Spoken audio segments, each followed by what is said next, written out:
The knock on the boarding house door came just after sunset, hard enough to rattle the thin wood and make Clara Bennett's heart jump into her throat. She already knew it was bad news. In a town like Red Willow, Colorado, no one knocked like that unless they were bringing trouble or collecting debt. Clara folded the last of her dresses into a small trunk before she opened the door. The decision had already been made that afternoon. The school would close. The mines had slowed. Families were leaving.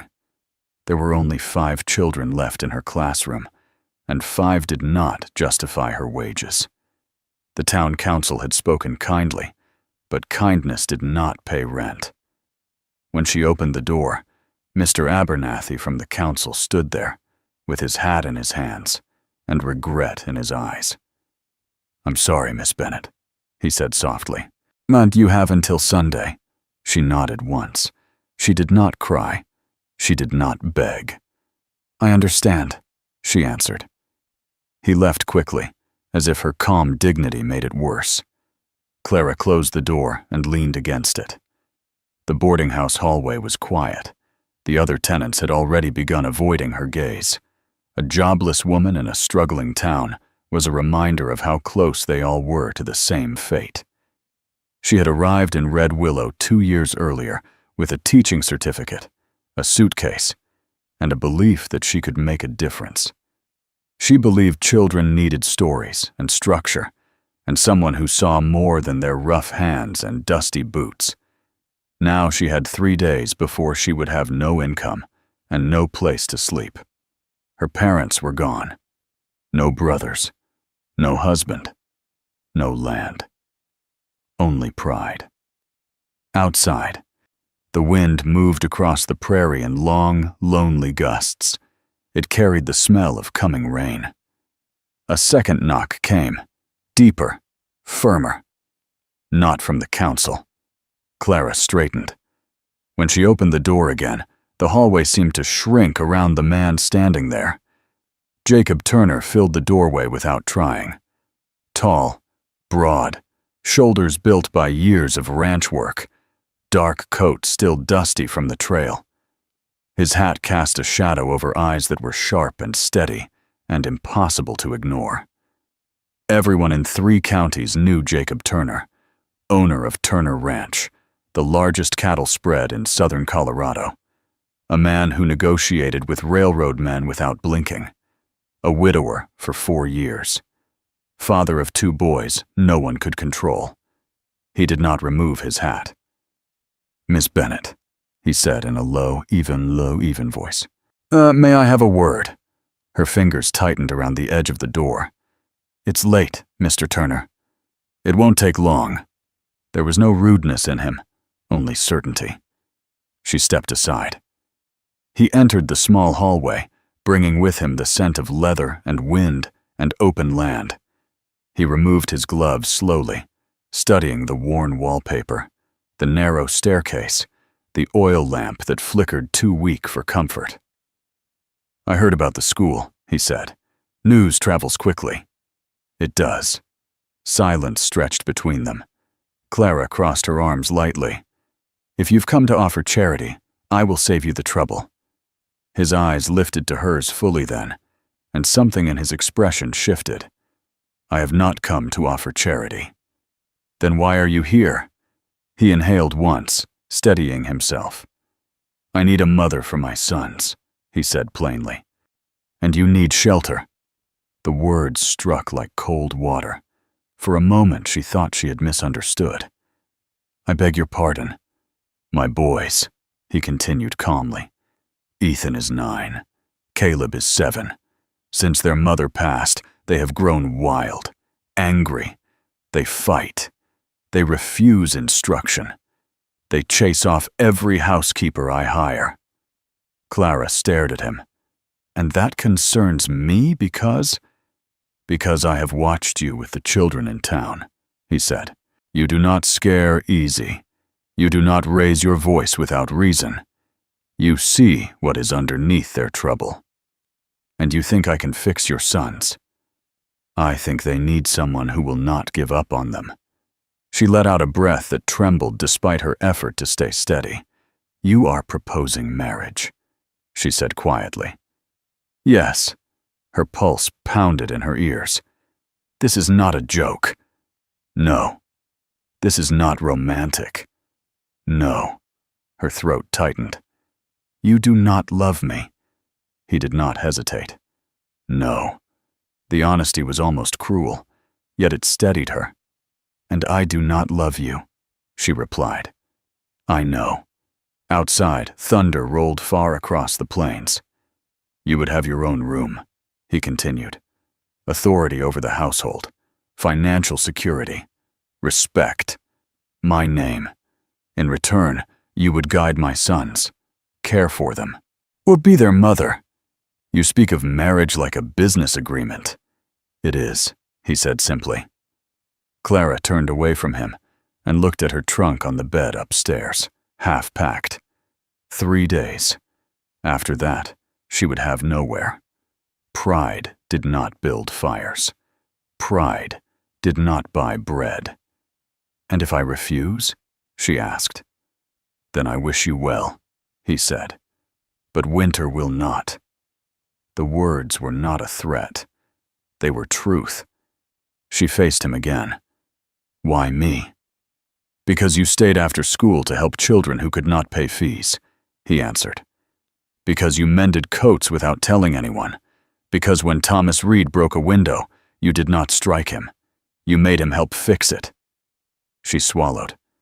"You have been watching me." "I watch what matters." The rain began, sudden and hard against the roof, and her life had never included marriage proposals from powerful ranchers. She had once imagined love, soft words, shared laughter, choice. Now she stood at a crossroad shaped by survival. "When?" she asked. "Tonight," he said. "The storm will worsen. My carriage is waiting."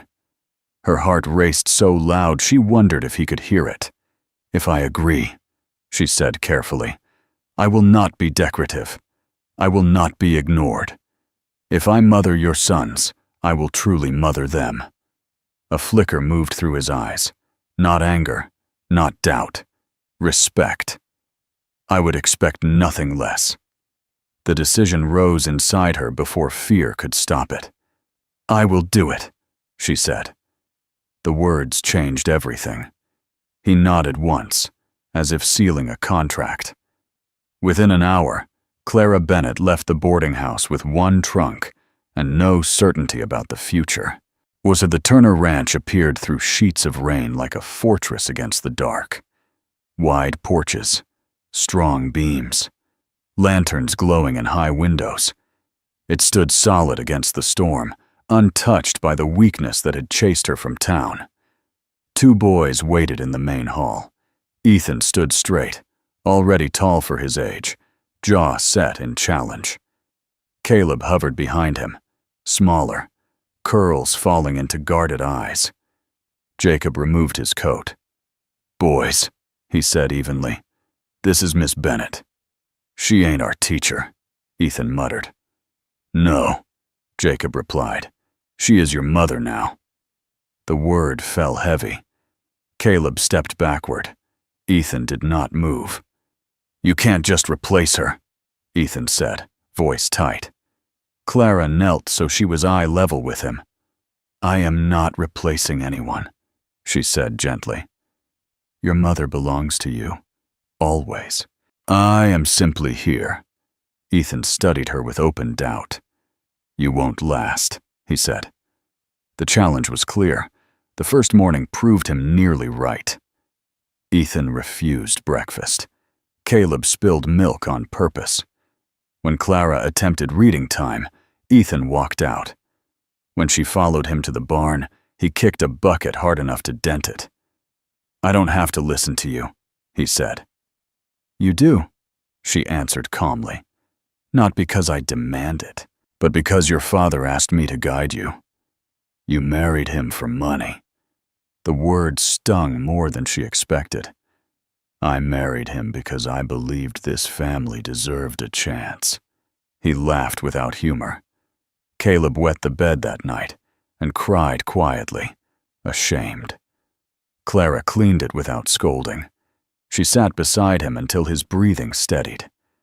By the third day, the servants watched her closely, expecting her to leave. Jacob said little. He observed from doorways, from the head of the table, from the shadows of the stable. On the fifth evening, Clara found Ethan outside in the rain, standing alone near the fence line. "You'll get sick," she said softly. He did not turn. "She used to stand here," he said. "Mama, she said the land looked endless." Clara stepped beside him. "It does," she agreed. "She sang when storms came," he added. Her chest tightened. "What did she sing?" He hesitated, then hummed a broken melody. Clara listened carefully, memorizing every note. That night, when thunder shook the ranch house, Caleb trembled in bed. Clara sat beside him and sang the tune Ethan had shared. His small fingers curled into her sleeve. The house felt different after that. Not softer, but less empty. Ethan still tested her. He ignored chores.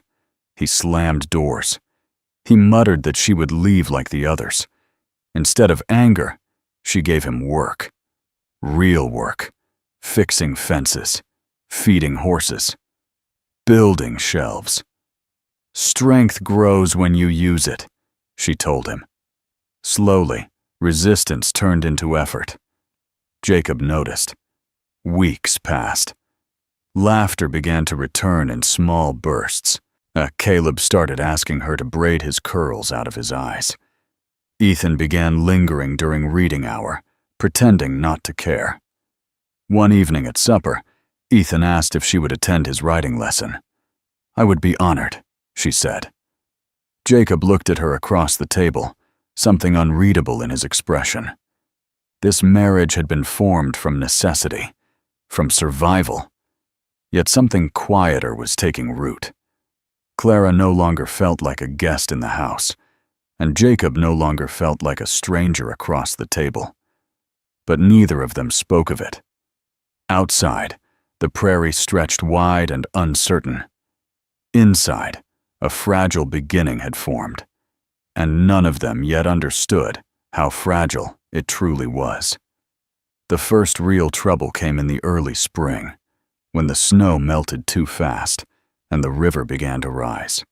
Clara felt the tension before anyone said a word. Men rode in and out of the ranch yard with tight faces. The sky stayed gray for days. The wind shifted warm and restless. Even the horses stamped harder in their stalls. At breakfast one morning, Ethan barely touched his plate. "What is it?" Clara asked gently. "The river is swelling," he said. "If it floods, we lose the lower pasture." Jacob did not look up from his coffee. "We will handle it." But Clara heard what he did not say. Flood meant lost cattle. Lost cattle meant lost income. And even the richest rancher in 3 counties was not untouched by bad seasons. That afternoon, Jacob left before sunset with half his men to reinforce the riverbank. Clara stood on the porch with the boys, watching the riders disappear into the mist. "You scared?" Caleb whispered. "No," she said calmly. But she was. Not of the river, of what strain could do to a marriage built on careful balance. By nightfall, rain began again. Heavy. Relentless. Ethan paced the hall like a caged colt. "He should have taken me," he muttered. "You are 9, Clara replied. "I'm not a baby." "No," she agreed. "You are not." Thunder shook the windows. Caleb pressed close to her side. Clara kept her voice steady. "Your father knows what he is doing." But hours passed. No lantern light appeared on the road. Near midnight, a rider finally emerged through the rain. Not Jacob. one of the ranch hands. His face was pale. Clara stepped forward before he reached the porch. "What happened?" "The river broke through the west embankment," he said. "Mr. Turner's still out there with the men. They're trying to move the herd to higher ground." Her stomach dropped. Ethan heard every word. "I'm going," he said instantly. "No," Clara answered sharply. "He could get swept away. And so could you." Ethan's jaw clenched. "You don't get to tell me what to do." "I do," she said firmly, "because I am responsible for you. You're not my real mother." The words cut deep, but Clara did not step back. "Real mothers protect their children," she said quietly. "And tonight, that is what I'm doing." Ethan stared at her, eyes burning with anger and fear mixed together. For a moment she thought he might run anyway. Instead, he turned and slammed his bedroom door. Caleb began to cry. Clara held him close and sang the storm song again, though her own voice trembled. It was nearly dawn when Jacob returned. Mud covered his coat. His face was tight with exhaustion.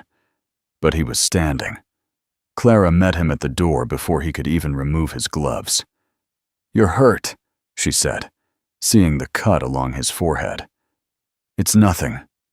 "It is not nothing." She led him to the kitchen table, cleaned the wound with steady hands while the boys hovered nearby. Ethan tried to act indifferent, but his relief was obvious. "We lost part of the lower pasture," Jacob said quietly. "But the herd is safe. That is what matters," Clara replied. His eyes met hers, and something unspoken passed between them. Gratitude. Trust. The next weeks were harder. Repairing fences. Counting losses. Meeting with suppliers. Jacob carried the weight of it heavily. He became quieter at supper.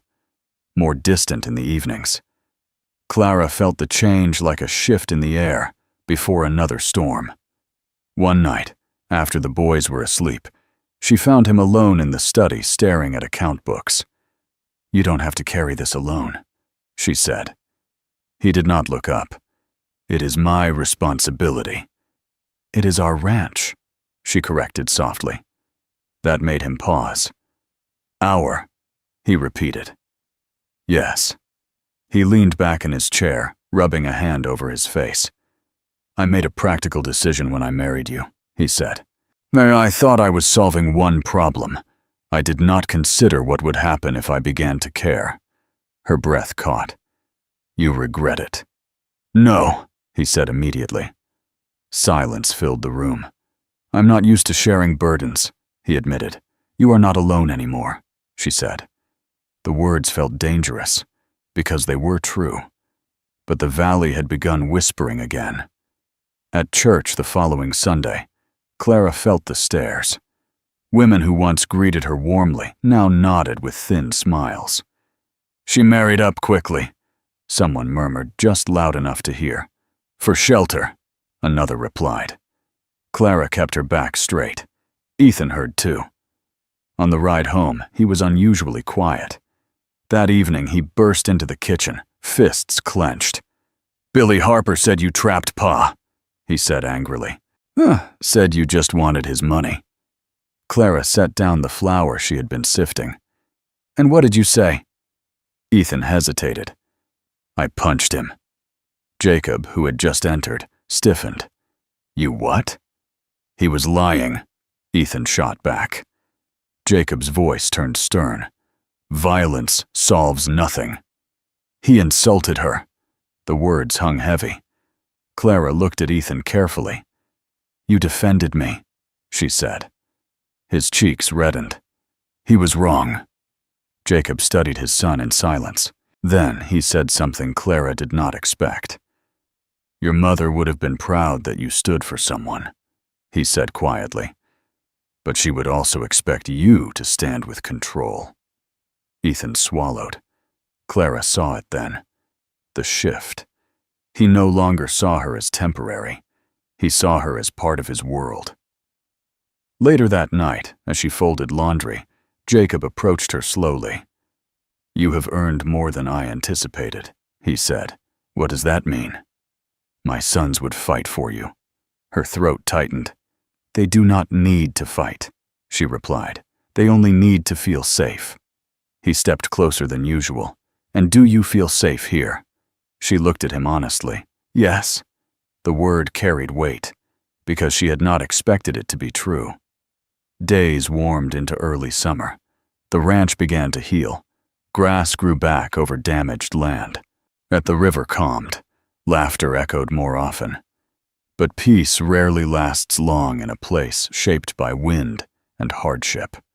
One evening, a carriage rolled up the long dirt drive. Clara stood on the porch beside Jacob as it stopped. A woman stepped out. Tall, elegant, dressed in city fashion, far finer than anything worn in Red Willow. Her eyes were sharp and familiar. Jacob, she said coolly. Clara felt his body go still beside her. Margaret, he replied. The name meant nothing to Clara, until Margaret's gaze shifted to her. So, this is the replacement, the woman said. Clara felt the word like a slap. Ethan and Caleb appeared behind them on the porch. Margaret smiled tightly. I am their aunt, she said, and I have come to discuss custody. The world seemed to tilt.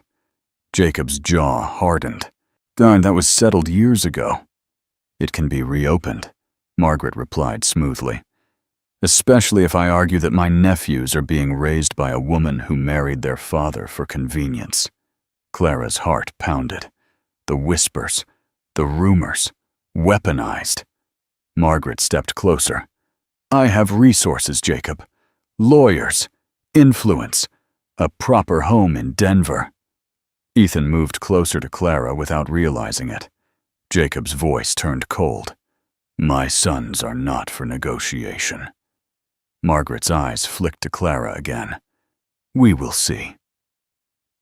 As the carriage door shut behind her and she was escorted inside, Clara felt something she had not felt since the night she lost her job. Fear, not for herself, but for the fragile family she had helped rebuild. And for the first time, she understood that this marriage would be tested not just by storms of weather, but by storms of blood and pride. And this time, love alone might not be enough. Margaret did not waste time. By morning, word had already spread through Red Willow that the boy's aunt from Denver had arrived with lawyers and intentions. Clara felt the shift in the air before breakfast was even cleared. Margaret sat at the long dining table as if she already owned the place.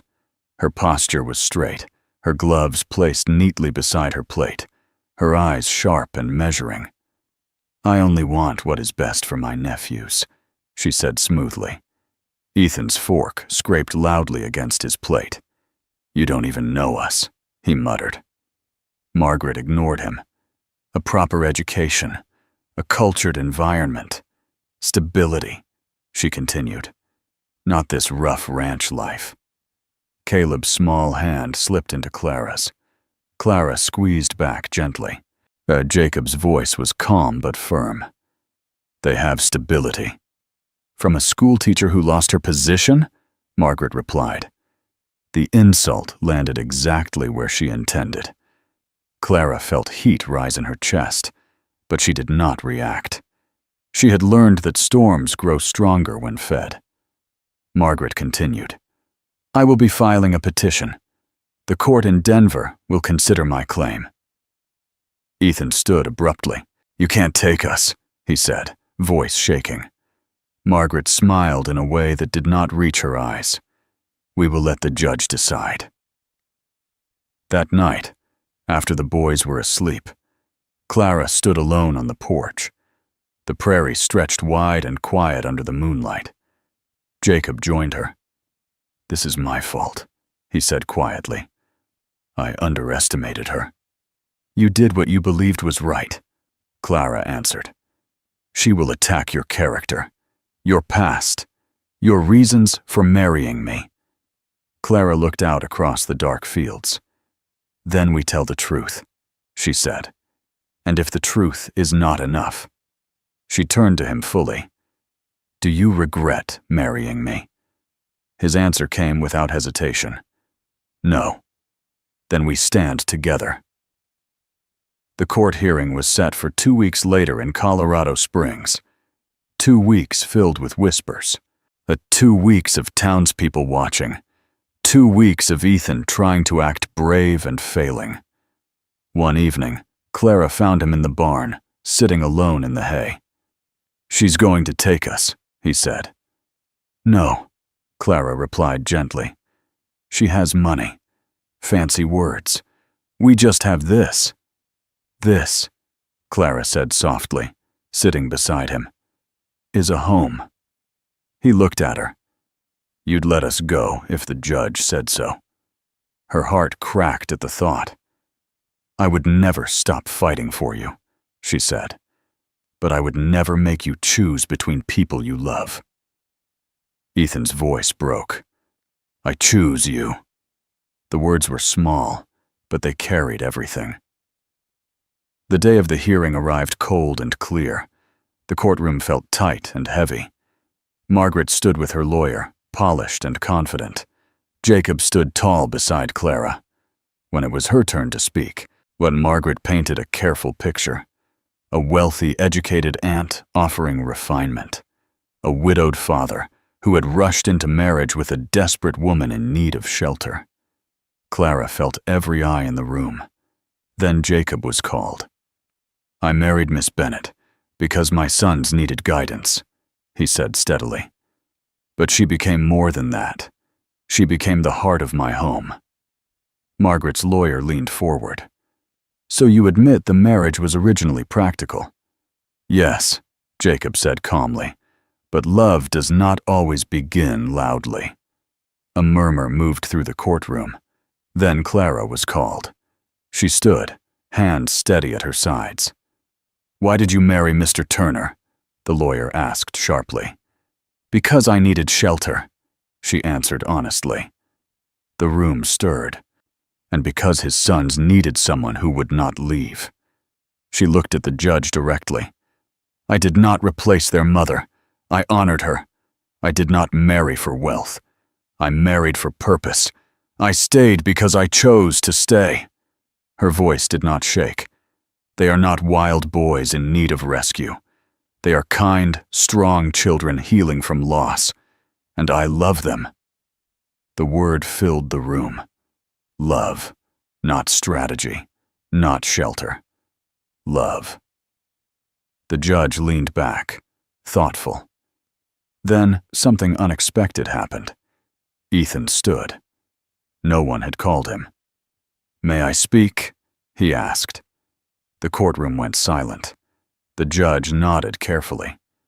Ethan walked forward, shoulders stiff but brave. She says she wants what's best for us, he said, pointing toward Margaret. But she wasn't there when Caleb had nightmares. And she wasn't there when Pa was too tired to talk. She wasn't there when I thought everyone leaves. His voice wavered, but he kept going. She stayed. Caleb, small but determined, joined him. She sings when it storms, he said quietly. The judge's expression softened. Margaret's composure cracked for the first time. After what felt like hours, the decision came. The court finds no evidence of neglect or instability, the judge said. The boys will remain with their father. A breath Clara did not know she was holding finally escaped. Margaret's face hardened. This is not over, she said sharply as she left. But it was, because the boys ran straight to Clara without hesitation. Back at the ranch that evening, the air felt lighter than it had in months. Jacob stood beside her in the quiet living room once the boys were asleep. I asked you to marry me for practical reasons, he said slowly. I never asked if you wanted more. Clara met his eyes. And now? Now, he said, stepping closer. I cannot imagine this life without you. Not as an agreement, not as convenience, but as my wife. The word carried weight it had not before. She smiled softly. For a man who claims to be practical, you are speaking like a poet. He almost laughed. I love you, he said. Simple. Clear, but no contract behind it. Her heart felt full in a way shelter alone could never provide. I love you too, she answered. When he kissed her this time, it was not careful or uncertain. It was sure. Outside, the prairie stretched endless beneath the setting sun. Inside the Turner Ranch, laughter echoed freely through halls that once held only silence. Clara had come seeking shelter. Jacob had come seeking help. What they built instead was something neither had expected. A family not formed by need alone, but strengthened by choice. And in the wide, wild land of Colorado, that was worth more than wealth, more than pride, more than protection. It was home.